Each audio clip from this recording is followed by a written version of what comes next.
오늘 10번째 말씀입니다.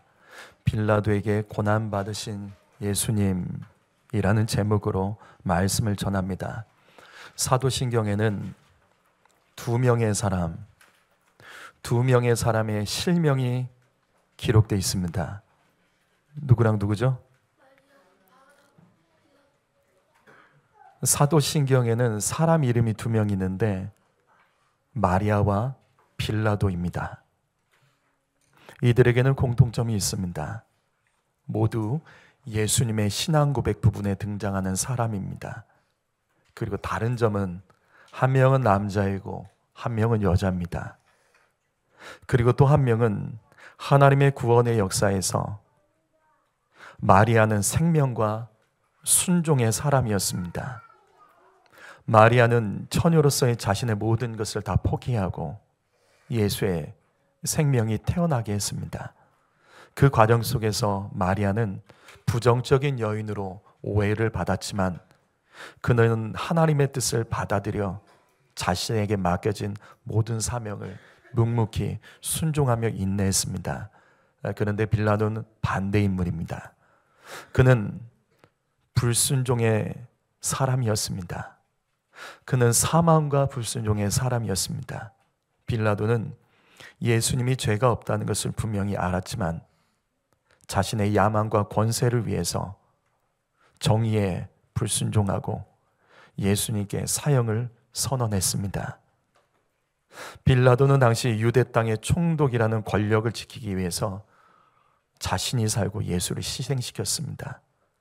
그래서 그 이름은 대대로 수치와 불법의 상징이 되어 우리가 신앙 고백하는 이 사도신경에 그 이름이 들어 있습니다.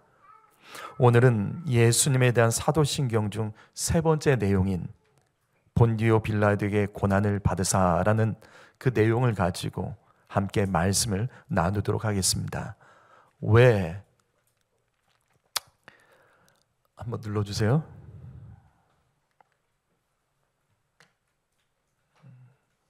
왜 사도신경에는 굳이 빌라도의 이름이 들어가 있을까? 굳이 좋은 사람의 이름도 많은데 악한 빌라도의 이름이 이 거룩한 신앙 고백에 들어갈 수밖에 없었던 이유, 그 이유가 뭘까요? 여러분, 그 이유가 뭘까요?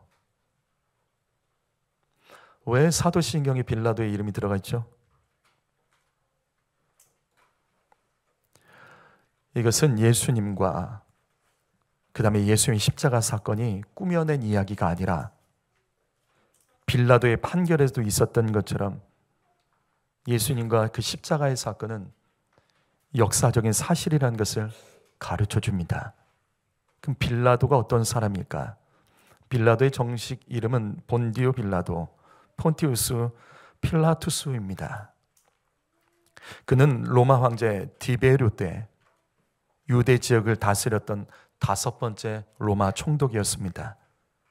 그는 AD 26년에서 36년, 다시 말해서 예수님께서 그리스도로 활동하고 죽으시고 부활하시고 승천하시고 그 이후에 성령 충만으로 초대교회가 세워지고 부흥했을 때까지 약 10년 동안을 유대 땅을 통치했던 실존 인물입니다. 오늘 말씀을 보시면 유대 지도자들은 예수님을 죽이고 싶었습니다. 근데 그들은 예수님을 죽이지 못합니다. 왜냐하면 당시 유대 땅은 로마의 식민지 지배를 받고 있었기 때문에 로마법으로 어느 정도 유대인들의 자치법은 인정해 주었지만 특별히 사형에 대한 판결, 사람을 죽이는 것에 대해서는 파견된 로마 총독의 허락을 반드시 받아야 됩니다. 그래서 유대 지도자들은 오늘 말씀에서 빌라도를 압박하여 예수의 십자가 사형을 내리도록 했던 겁니다. 이 빌라도라는 이름은 창을 가진 자라는 뜻입니다. 그렇다면 빌라도가 어떤 사람이라는 것을 우리가 알 수 있죠? 빌라도가 어떤 사람이죠? 빌라도의 이름이 창을 가진 자입니다. 빌라도가 어떤 사람이죠? 빌라도의 가문은 군인 가문입니다. 이 가문은 전쟁으로 큰 활약을 하여 로마 황제의 신임을 받았던 집안입니다. 그리고 빌라도도 그와 같이 로마 황제의 신임을 받은 군인이었습니다. 그 증거가 바로 본디오입니다. 본디오가 뭐죠? 본디오가 뭐죠? 본디오가 뭘까요? 베드로전서 1장 1절 말씀 보면 본도라는 지역이 나옵니다. 이 본도는 소아시아, 오늘날 트리키에 있는 한 지역을 말합니다. 본디오, 이 본도라는 이름이, 본도라는 지명이 그의 이름 앞에 있는 것은 그 이유는 하나밖에 없습니다. 빌라도는 이 본도 전투에서 큰 전공을 세웠고 로마 황실로부터 본디오라는 호칭을 받게 돼서 본디오 빌라도라고 부르는 겁니다. 이처럼 빌라도는 실존 인물입니다. 빌라도는 군인으로서 훌륭한 재능을 인정받았고, 그래서 로마 황제는 당시 가장 시끄러웠던 땅, 이스라엘 땅, 가장 다루기 힘들었던 유대민족, 밀란이 많고 반란이 많이 일어났던 땅, 이스라엘 땅을 안정시키도록 빌라도, 이 충성스러운 군인 빌라도를 총독으로 파견한 겁니다. 만약 빌라도가 이 시끄러운 땅, 유대 땅을 잘 다스리기만 한다면 그는 앞으로 인생이 로마 제국에서 출세의 길이 열릴 수 있는 하나의 기회를 얻게 된 겁니다. 바로 이 같은 배경에서 오늘 말씀을 보면 이해가 됩니다. 왜 빌라도는 예수님에게 죄가 없는 것을 알면서도 사형을 명령했을까? 그것은 바로 이와 같은 당시의 사정과 빌라도의 형편 때문에 그렇게 할 수밖에 없었던 겁니다. 그렇다면 우리는 오늘 말씀을 통해서 어떤 하나님의 음성을 들어야 될까? 많은 건 말하지 않겠습니다. 딱 한 가지 말씀드립니다. 우리도 빌라도가 될 수 있습니다. 성도 여러분, 빌라도는 멀리 있는 사람, 성경에 기록된 인물, 그냥 사도신경에 나온 나쁜 인간이 아니라 저와 여러분도 언제든지 빌라도가 될 수 있습니다. 여기 마태복음 27장 24절 말씀을 읽어봅니다. 시작.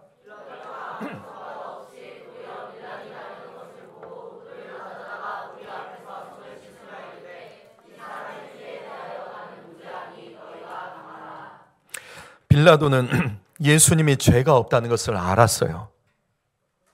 하지만 그가 예수를 죽이지 않으면 유대인들의 반란이 일어나서 그의 권력이 위기를 맞을 수 있었기 때문에 그는 예수님의 사형을 판결하며 물에다가 손을 씻으며 나는 예수의 죽음과 상관없다, 무죄하다라고 하고 있는 겁니다. 예수를 죽인 것은 내가 아니라 유대인들 때문이라며 그는 손을 씻으며 자신의 책임을 전가했습니다. 하지만 우리가 암송하는 사도신경에는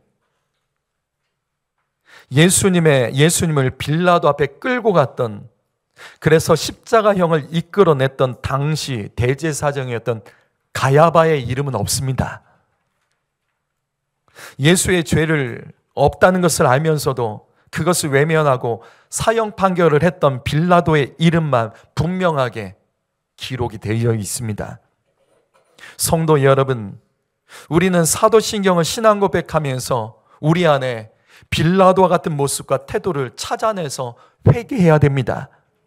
스스로 나는 무죄한 것처럼 말하고 우리 안에 숨겨져 있는 숨은 죄들을 회개해야 됩니다. 겉으로는 손을 씻으면서 그 안의 죄에 대해서는 씻지 못하고 있는 우리들의 죄에 대해서 우리는 빌라도의 이름을 고백할 때마다 내가 빌라도가 될 수 있다. 내가 이번 한 주간 내가 오늘도 빌라도였다는 것을 고백하며 나는 무죄한 자가 아니라 나는 죄인이라는 것을 고백하며 회개할 줄 알아야 되는 겁니다. 눈 뜨세요. 잠들지 마세요. 눈 뜨세요. 집에 가서 자세요. 예배 분명히 들으세요. 하나님 만나세요. 자살은 누구 책임이죠? 사회 책임입니까? 자살한 사람이 있습니다. 사회 책임입니까? 힘들면 다 자살하나요? 외로우면 다 자살합니까? 어려운 일이 있으면 다 자살합니까? 개인의 책임이 먼저죠. 개인의 책임을 말하지 않고 사회가 부추겼다. 이 살아가는 우리의 세상이 자살할 수밖에 없는 세상이다. 그럼 다 죽어야지. 개인의 책임이 먼저인 거예요. 이것을 말하지 않고 사회 책임을 말할 수는 없는 겁니다. 음주운전 마찬가지죠. 세상이 부추깁니까? 너 술 먹고 운전하라고 세상이 부추깁니까? 너 술에 취해서 운전하라고 세상이 부추깁니까? 자신의 문제죠. 나의 문제죠. 근데 빌라도는 아니에요. 빌라도는 이렇게 말합니다. 사회 책임이라고요. 세상이 나를 부추겼다고요. 어쩔 수 없어. 이 더러운 세상에, 이 약한 세상에, 참 괴로운 세상에 난 어쩔 수 없이 그래서 살아가고 있다가 죽는 거고, 그래서 더러워서 나는 술 먹고 나는 그래서 운전할 수밖에 없었다. 그렇게 말하겠죠? 아니요. 개인의 책임이 있는 거예요.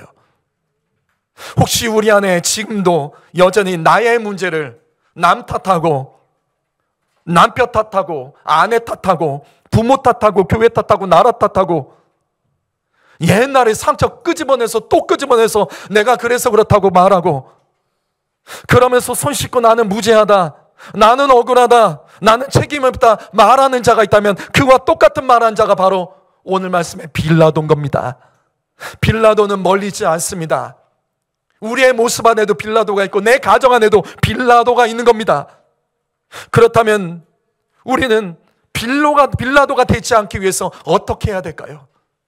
날마다 빌라도가 되어버릴 수밖에 없는 우리의 삶 속에서 내가 빌라도가 되지 않으려면 우리는 어떻게 해야 될까요? 첫 번째로 손을 씻지 말고 마음을 씻으셔야 됩니다.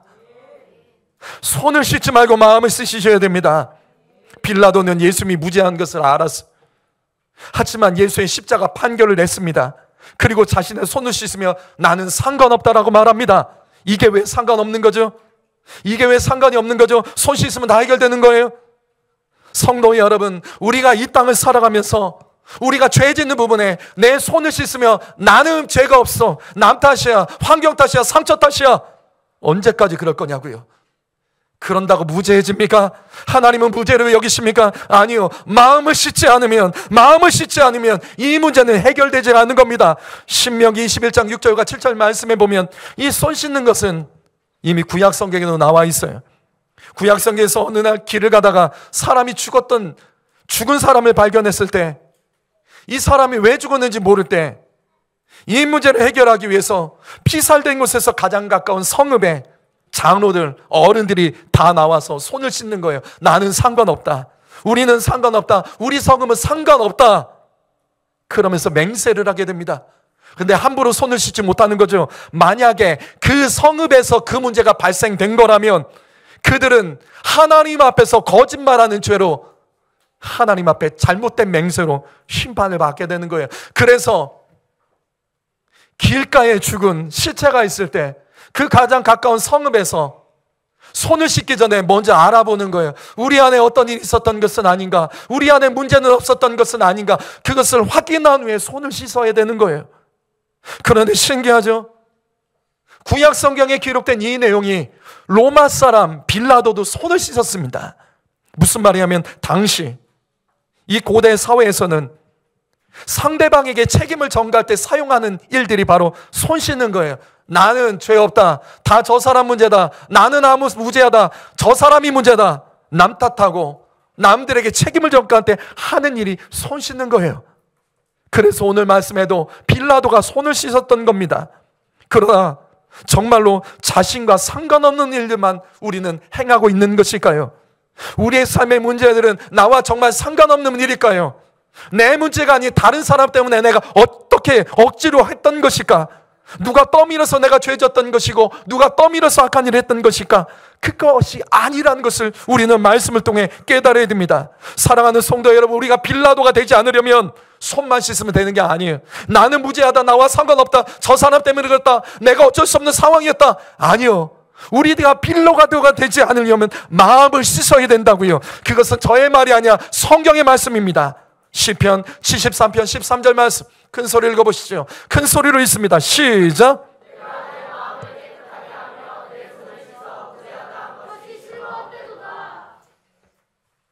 시편 73편은 아삽의 시예요. 이 아삽은 다윗과 솔로몬 시대 성전에서 찬양했던 사람입니다. 아삽은 총 12편의 시편을 썼는데 여기 73편은 특별한 시예요. 어떤 시냐면 이 아삽이 굉장히 거룩한 사람입니다. 그런데 당시에 악한 자들, 교만한 자들을 보며 아삽이 흥분하는 거예요. 하나님, 어떻게 악한 자들, 저 교만한 자들이 더 잘 됩니까? 하나님, 어떻게 저 악한 자들, 저 교만한 자들이 심판받지 않고 어떻게 저들의 인생이 부유하고 형통할 수 있습니까? 그러면서 아삽은 하나님 앞에서 나는 그들과 다름이 하며 손을 씻으며 나는 무지한 자 같다며 그는 그와 같은 마음을 가지고 하나님을 찬양하다가 회개하는 내용이 바로 시편 73편입니다. 나는 무지하다고 말했던 것, 악한 자들, 교만한 자를 바라보면서 나는 그들과 같지 않다며 나는 무지한 자 같다고요. 손을 씻으며 살아갔던 그 죄를 회개하는 내용이 바로 시편 73편의 내용입니다. 아삽은 빌라도와 완전 다른 사람은 맞습니다. 빌라도는 무죄한 자에게 사형을 판결하여 죽여놓고 자신이 무죄하다고 말했지만 아삽은 세상의 악하고 교만한 자들보다 나는 그들보다 선하다고 말하며 나는 그들처럼 악하지 않다라고 교만하다가 어느 날 하나님께서 아삽에게 감동을 주시는 거예요. 그 말씀 바로 이 말씀입니다. 너는 손을 씻지 말고 마음을 씻어라. 자신이 그 경험을 기록한 시가 73편이라고요.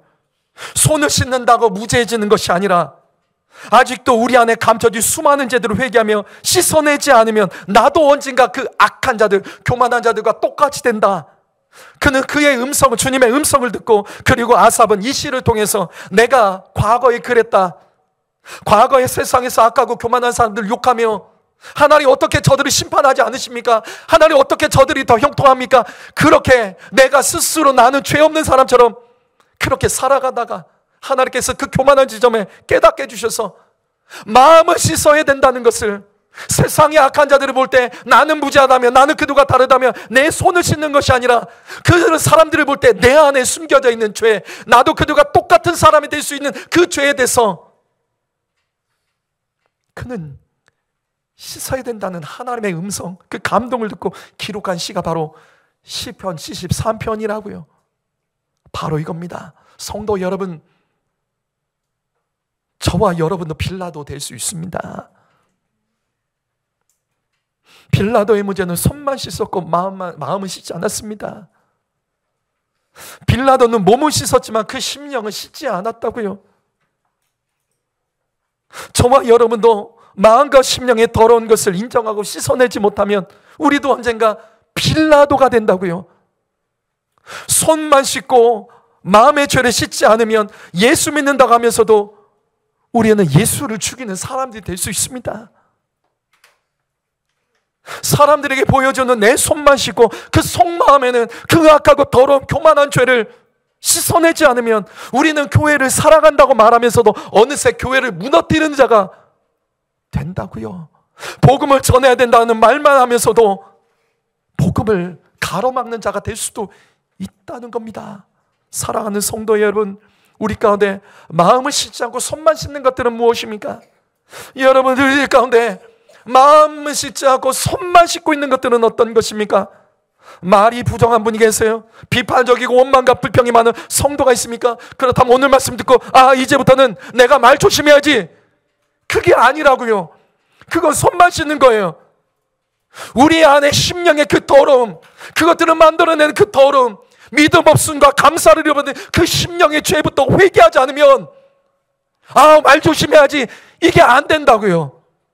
예배를 자주 빼먹는 성도 있습니까? 예배 시간에 자주 놓는 성도가 있어요? 예배 시간에 자주 놓는 성도가 있습니까? 오늘 말씀 듣고 예배 잘 드려야지, 이제부터는 예배 중심으로 살아가야 되지, 손만 씻으면 되는 거예요? 여태까지 우리 계속해서 그걸 반복해 왔습니다. 우리 안에, 우리의 심령 안에 심령이 가난하지 못한 그 믿음, 그것을 회개하지 않으면 아무리 손 씻어도 그 모습 안 바뀌어요. 그 모습 안 바뀐다고요. 우리 중에 술 먹고 세상 것에 취해서 살아가는 성도들이 있습니까? 이제는 술 끊어야지, 예수 잘 믿어야지, 세상 것 버려야지, 다짐하며 손 아무리 씻어보십시오. 되나? 그 안에 내가 그것이 죄라는 분명한 인식과 내 심령이 더러운 악한 죄로 인하여 더러운 귀신의 영향을 받아 내가 그렇게 살아가고 있다며, 그것을 인정하고 내 안에 귀신을 쫓아내고 내 영혼을 깨끗하게 씻어내지 않는다면 손만 아무리 씻어보십시오. 되나? 안 되는 거예요. 그래서 어느새 우리들도, 저 역시도 마찬가지로 나도 모르게 빌라도가 되는데 손만 씻고 있고 몸만 목욕하고 마치 새로워질 것처럼 말하고, 아니요. 성도 여러분, 마음 씻어내야 됩니다. 마음부터 바꿔내야 됩니다. 내 심령이 주 앞에 납작 엎드리지 않으면 내가 아무리 결단하고 내가 아무리 내가 이렇게 하겠다고 말을 해도 변하지가 않는다고요. 사랑하는 성도 여러분, 내 심령 안에 있는 그 더럽고 교만한 것을 우리 씻어내지 않으면 저와 여러분도 빌라도 된다는 사실을 기억하며 귀 있는 자는 성령이 교회에게 주시는 하나님의 음성을 들으시기를 예수님의 이름으로 축복합니다. 두 번째로, 우리 마음을 정결하게 씻으려면 구체적으로 어떻게 해야 될까? 그 전에 우리 마음을 정결하게 구체적으로 씻으려면 어떻게 해야 되나? 그래서 성령 충만밖에 없습니다. 여러분, 여기 고린도전서 6장 11절 말씀 읽어보죠. 6장 11절 말씀 있습니다. 시작.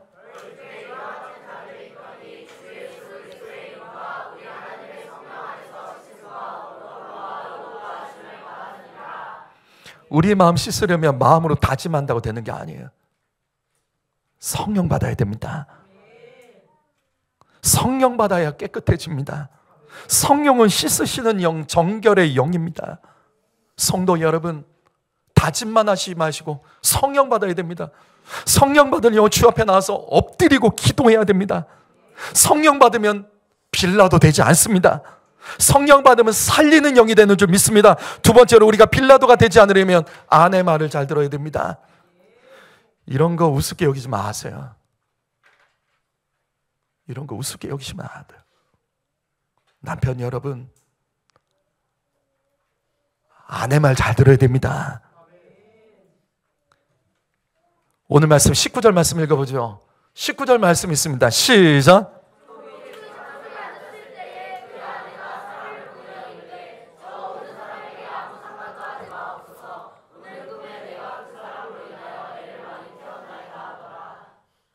빌라도, 그 다음 구약성경 다윗 시대 나발, 이런 사람들의 공통점은 아내의 말 듣지 않아 망한 인생들이죠.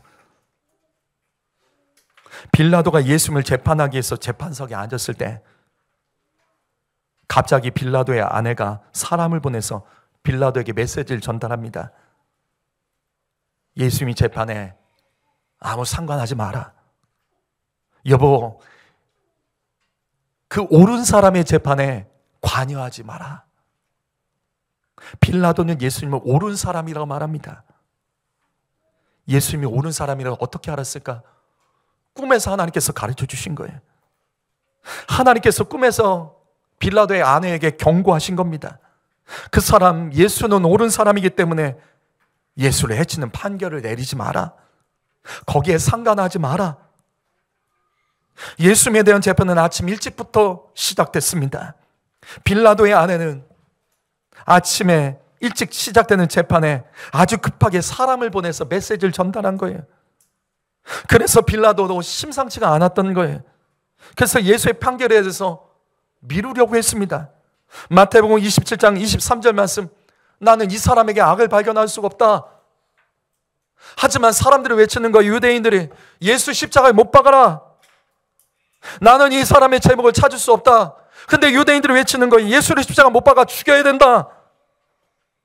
빌라도는 끝까지 예수에 대한 판결을 사실은 미루려고 했지만 결국 유대인들의 위협에 십자가형을 판결하게 됩니다.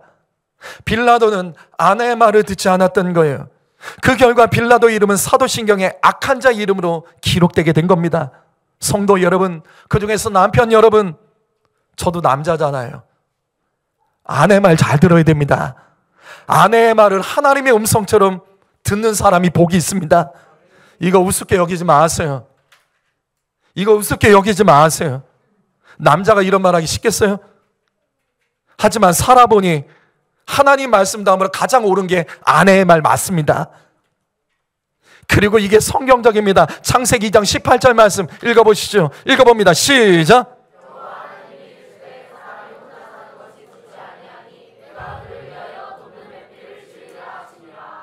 하나님께서 천지 만물을 창조하시고 언제나 하셨던 말씀, 보시기 좋았더라. 주님은 좋았더라라고 말씀하셨어요. 근데 단 한 번 아담이 혼자 사는 것에 대해서만 좋지 않다고 말씀하십니다. 그리고서 하나님께서 하신 일이 하와를 허락하셨습니다. 근데 이 말씀 정확히 보십시오. 하나님께서는 하와를 이렇게 불렀습니다. 돕는 배필. 여자는 돕는 배필이라고요. 여자는 남자에게 돕는 배필입니다. 그 히브리어로 뭘까? 이 돕는 배필이라는 뜻이 뭘까? 이게 지켜주는 자라는 뜻이고 더하다라는 뜻이에요. 남편은 혼자 자신을 지킬 수 없는 존재예요. 남편은 아내의 도움을 받아야지 이 땅에서 지켜주고 살아갈 수 있다는 거예요. 남편은 아무리 열심히 혼자 해도 그의 삶은 더해지지 않는다는 거예요. 그의 삶이 풍성해지려면 돕는 배필, 아내의 도움이 필요하다. 이게 하나님의 말씀이라고요. 저의 말이 아니라 하나님의 말씀입니다. 성도 여러분, 남성 여러분, 남편 여러분, 남자는 여자보다 강하지만 그 강한 남자를 지켜주는 사람이 여자입니다. 남자는 분명 여자보다 더 많은 일을 할 수 있고 더 큰 일을 할 수 있지만 그의 삶을 진정으로 풍성하게 해주고 더해줄 수 있는 것은 돕는 배필, 여자가 있어야 되는 거예요. 남성 여러분, 아내의 말을 듣는 것은 부끄러운 게 아닙니다. 자존심 상할 필요도 없죠. 저희 집은 전에도 말씀드렸지만 우리 남자들, 저희 집은 남자밖에 없죠. 아들 셋이니까 소변을 다 앉아서 쌉니다. 서서 못 쌉니다.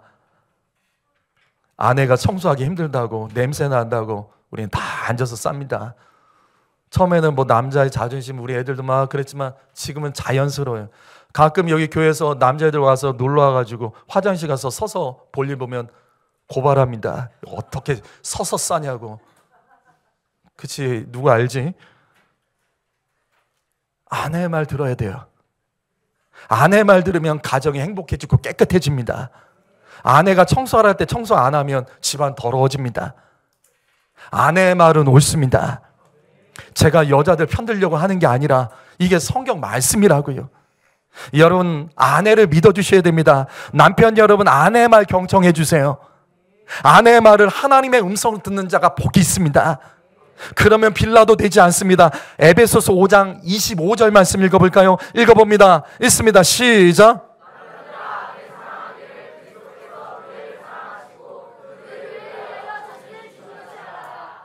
남편 여러분, 교회를 사랑하신다면 아내 사랑해야 됩니다. 여러분, 교회에서 충성하겠다면 아내를 향해서도 충성하는 믿음으로 그를 사랑해야 됩니다. 아내랑 불편한 사람은 교회에서 은혜 못 받아요. 이건 저의 말이 아니라 성경 말씀이잖아요. 남편 여러분, 여러분 중에서 교회가 싫은 사람은 아내도 싫어서 그런 거예요. 여러분 중에 교회 사랑하지 못한다면 그것은 아내를 사랑하지 않기 때문이에요. 교회에서 은혜 받기를 원하고 교회를 세우길 원한다면 남편 여러분, 아내부터 사랑해야 됩니다. 이것이 하나님의 말씀입니다. 에베소서 5장 28절도 있습니다. 있습니다. 시작.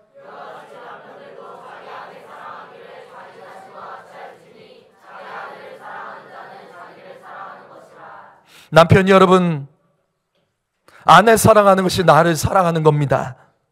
남편 여러분, 아내를 소중히 여기는 것이 나를 소중히 여기는 겁니다. 남편 여러분, 아내를 인정하는 것이 내가 인정받는 길입니다. 남편 여러분, 내가 밖에서 잘 되기를 원한다면 먼저 나의 아내에게 잘해 주십시오. 이것은 저의 말이 아니라 하나님의 말씀이라고요. 빌라도가 아내의 말만 들었어도 그의 이름은 수치와 저주의 이름이 되지 않았을 겁니다. 다윗 시대 나발이 그의 아내 아비가일의 지혜의 말만 들었어도 그의 이름은 멍청이 바보라는 이름으로 불려지지 않았을 겁니다. 남편 여러분, 저와 여러분에게 있어서 아내는 하나님께서 부족한 나에게 허락하신 돕는 배필입니다.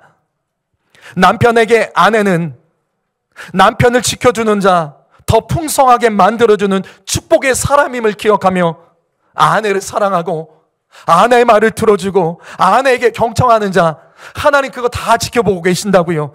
남편 여러분, 남의 편 되지 말고 아내의 편이 됩시다. 다시 반복합니다. 아내가 옳습니다. 아내를 믿어주십시오. 아내의 말을 경청해 주십시오. 아내의 말을 하나님의 음성으로 들어주십시오. 그러면 빌라도 되지 않습니다. 아내의 말만 들어도 빌라도가 되지 않습니다. 사랑하는 성도 여러분, 우리는 말씀 하나하나 속에서 하나님께서 우리의 삶에 간섭하신 음성을 들을 줄 알아야 됩니다. 성도 여러분, 하나님은 우리의 인생이 잘 되기를 원하세요. 하나님은 우리를 괴롭히시는 분이 아니세요. 오늘 우리에게 주어진 이 말씀만이라도 붙들고 우리가 살아간다면 분명 하나님께서는 말씀에서 약속하신 모든 일들을 우리의 삶에서 이루어 가실 것을 믿습니다. 이 시간 함께 기도하는 시간을 가질게요.